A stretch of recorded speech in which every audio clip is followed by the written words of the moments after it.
आप किसी टीचर से बात करें या किसी सक्सेसफुल स्टूडेंट से, उनसे अगर ये क्वेश्चन पूछा जाए कि किस स्टूडेंट के मार्क्स किसी भी एग्जाम में अच्छे आते हैं, तो इसके बहुत सारे आंसर्स, इसके बहुत सारे फैक्टर्स वो बता सकते हैं, लेकिन उनका एक कॉमन आंसर जरूर होगा, वो है रिवीजन। जितना मर्जी पढ़ लो, अगर आप पेपर वाले दिन आपको सोचना पड़ रहा है कि ये क्या था तो कोई फायदा नहीं है। पहला रिवीजन कब होना चाहिए? 1 से 2 घंटे का शेड्यूल निकालिए रिवीजन के लिए।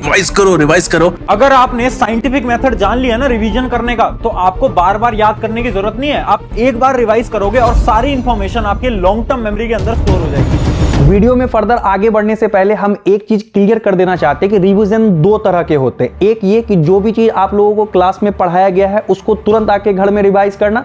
रिवीजन दूसरा होता है कि एग्जाम बहुत नजदीक आ गया है, पूरे सिलेबस को किस तरह से रिवाइज करेंगे। तो आज जो हम लोगों का वीडियो है वो दूसरे टॉपिक पर है कि एग्जाम हम लोगों का नजदीक आ गया है, बोर्ड एग्जाम हो या कोई भी कॉम्पिटिटिव एग्जाम, तब किस तरह से हम लोग रिवाइज करें। तो इस वीडियो में हम लोग बात करेंगे वो प्रॉपर 5 टेक्निक्स के बारे में, जो कि आप लोगों को बहुत कम समय में पूरे सिलेबस को रिवाइज करके एग्जाम में अच्छा से अच्छा परफॉर्मेंस करने में बिल्कुल बहुत अधिक मदद करेगा। तो चलिए करते हैं वीडियो को फटाफट से स्टार्ट। टेक्निक नंबर 1 है चूज करेक्ट क्वेश्चन। जैसे आप लोगों के सामने ये 3 क्वेश्चंस है। पहला है व्हाट इज अ मिरर, दूसरा है write 2 uses of concave mirror, तीसरा है prove that F equal to R/2। तो ये 3 क्वेश्चन है। इसमें से जो पहला क्वेश्चन है व्हाट इज अ मिरर, तो ये जो क्वेश्चन है आप लोगों को चैप्टर में इसलिए डाला जाता है ताकि आप उस चैप्टर को समझ सके कि आखिर क्या होता है मिरर, किस तरह से काम करता है। लेकिन क्या ये क्वेश्चन बोर्ड एग्जाम में आएगा? इसका आंसर है नहीं, बिल्कुल भी नहीं। ठीक है, तो इस तरह के क्वेश्चन को हम लोग को पहचानना होगा कि जो सिर्फ चैप्टर के इंट्रोडक्शन के लिए आया हुआ क्वेश्चंस है उसको हम लोगों को स्किप करना सीखना होगा। उसको अगर रिवाइज करेंगे तो बर्डन बढ़ेगा, माइंड का कैपेसिटी क्या होगा वो फुलफिल होते जाएगा बेकार सारे कॉन्सेप्ट से, जो कि हम लोग को एग्जाम में लेस इंपॉर्टेंट है। सेकेंड हम लोग के पास जो क्वेश्चन है वो क्वेश्चन क्या है, उस क्वेश्चन में दिया हुआ है कि right 2 uses of concave mirror. ये क्वेश्चन हम लोग के एग्जाम में इंपॉर्टेंट हो सकता है बोर्ड एग्जाम में, लेकिन ये बहुत ही ज्यादा इजी क्वेश्चन है। इसको अगर हम लोग एक बार पढ़ ले तो ये हमेशा याद रहेगा, तो इसको दोबारा अभी के टाइम में रिवाइज के समय पढ़ने की आवश्यकता नहीं है। तीसरा क्वेश्चन जो हम लोगों के पास है वो है prove that F equal to R/2। ये क्वेश्चन इस तरह का है कि इसमें बहुत सारा कॉन्सेप्ट लगता है। इस क्वेश्चन को हम लोगों को भूलने का क्या है, बहुत ज्यादा संभावना है, लेकिन इंपॉर्टेंट भी वो उतना ही ज्यादा है। तो अब रिवीजन के समय आप अगर आपको 3 ही क्वेश्चन अगर बोले कि आपको पढ़ना है, तो आप इस 3 में से कौन सा क्वेश्चन पढ़ के जाइएगा? बिल्कुल आपका उत्तर सही है, ये तीसरा वाला। तो इस तरह का क्वेश्चन हम लोगों को चैप्टर में ढूंढना है जो कि आपके लिए डिफिकल्ट हो, सेकंड जो कि बोर्ड एग्जाम के लिए इंपॉर्टेंट हो। इस तरह के क्वेश्चन को ढूंढ करके ज्यादा मेहनत करके उसको पढ़ना है, ज्यादा उसी पर फोकस करना है। तो एक अच्छा स्टूडेंट वही होता है जो कि अच्छे से क्वेश्चन को चूज कर सकता है कि कौन सा लेस इंपॉर्टेंट है, कौन सा ज्यादा इंपॉर्टेंट है। इसके लिए आप अपने टीचर या यूट्यूब के और भी वीडियोस की सहायता जरूर ले सकते हैं। चलिए चलते हैं हम लोग टिप नंबर 2 पर। टिप नंबर 2 है हम लोगों का एक्टिव लर्निंग। हम लोग जब भी पढ़ने घर में बैठते या रिवाइज करने बैठते तो हम लोग लगातार नोट्स को इस तरह से पढ़ते जाते, जो कि हम लोगों का एक बहुत ही बड़ा मिस्टेक है। वो कैसे? क्योंकि जो एग्जाम है हम लोगों का वो एक रिटन टेस्ट होता है, खासकर बोर्ड एग्जाम रिटन टेस्ट है। इसलिए हम लोगों को अधिक से अधिक प्रैक्टिस करना है कि हम लोग किसी भी कॉन्सेप्ट को पढ़ ले।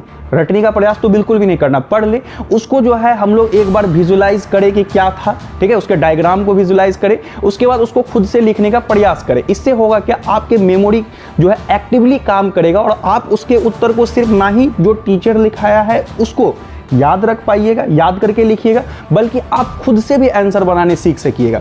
तो ये बहुत इंपॉर्टेंट होता है कि आप किसी भी कॉन्सेप्ट को पढ़ के अपने भाषा में उस उत्तर को लिख सके। ये कैसे होगा? एक दिन में नहीं होगा, लेकिन इसको अगर अभी से आप अगर प्रयास करेंगे, किसी को भी पढ़ करके किसी भी क्वेश्चन के आंसर या कोई भी टॉपिक को पढ़ करके खुद से उसको समराइज करने का प्रयास कीजिएगा। ये बहुत अधिक मदद करता है, बहुत टॉपर से टॉपर स्टूडेंट इसी का इस्तेमाल करता है। तो चलिए चलते हैं हम लोग टेक्निक नंबर 3 पर।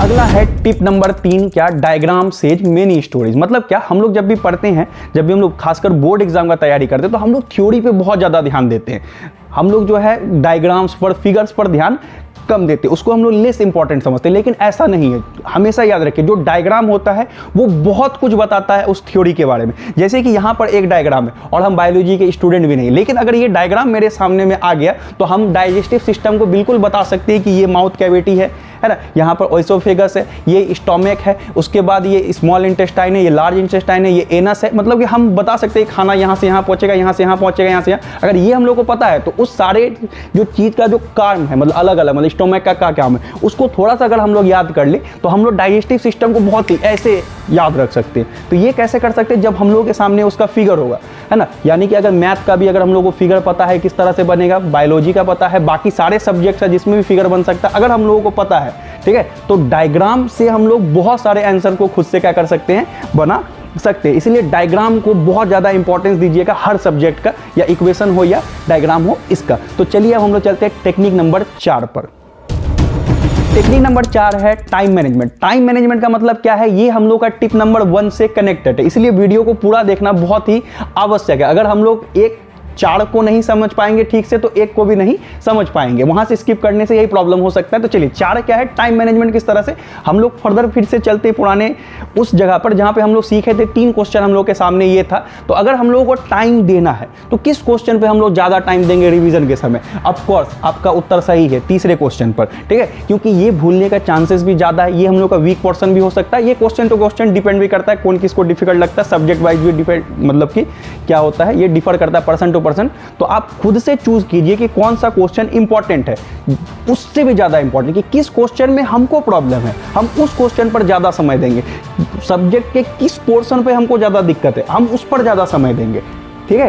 किस सब्जेक्ट में हमको ज्यादा प्रॉब्लम है, हम उस पर ज्यादा समय देंगे। तो इस तरह से जब तक हम लोग टाइम को मैनेज करने नहीं सीखेंगे तो बिल्कुल अगर एक तरफ से धर्रा मार करके पढ़ते जाएंगे तो लगता है कि हम लोग बहुत पढ़ रहे हैं, लेकिन हम लोग के दिमाग में, मेमोरी में, लॉन्ग टाइम मेमोरी में बहुत कम ही चीज ऐड होता है। इसीलिए टाइम को मैनेज करने सीखिए, उस क्वेश्चन पे ज़्यादा ध्यान दीजिए जो कि आपका वीक पॉइंट है, या उस सब्जेक्ट पर ज़्यादा ध्यान दीजिए जो आपका वीक पॉइंट है। अब हम लोग चलते हैं टेक्निक नंबर 5 और अंतिम टेक्निक नंबर 5 है arrange small quizzes for you.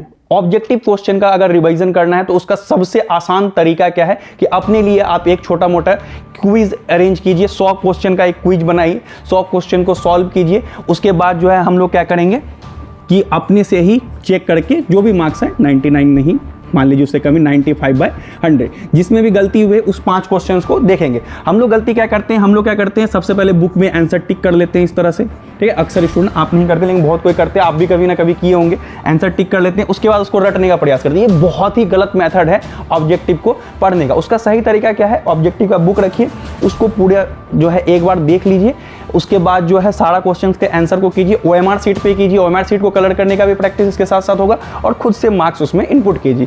बाकी ये जो 5 क्वेश्चन जिसका उत्तर आपको नहीं मिला है, मतलब कि गलत हो गया, उसको एक बार आप देख लीजिए। इससे होगा कि वो क्वेश्चन का जो आंसर है आप कभी आगे भूलिएगा नहीं। तो ये जो 5 प्रॉपर मेथड है आप लोगों के लिए, किसके लिए, तो रिवीजन के लिए। आई होप कि आप लोगों को ये समझ में आया और ये वीडियो आपको आपके टाइम मैनेजमेंट में, रिवीजन में बहुत ही ज़्यादा मदद पहुंचाएगा, मेरा पूरा विश्वास है। तो चलिए हम लोग मिलते हैं इसी तरह के किसी और नए वीडियो के साथ। अगर आपको वीडियो जरा सा भी पसंद आया हो तो वीडियो को लाइक और चैनल को सब्सक्राइब जरूर करें। मिलते हैं हम लोग इसी तरह के बहुत ही इंफॉर्मेटिव वीडियो के साथ बहुत जल्द। Thank you.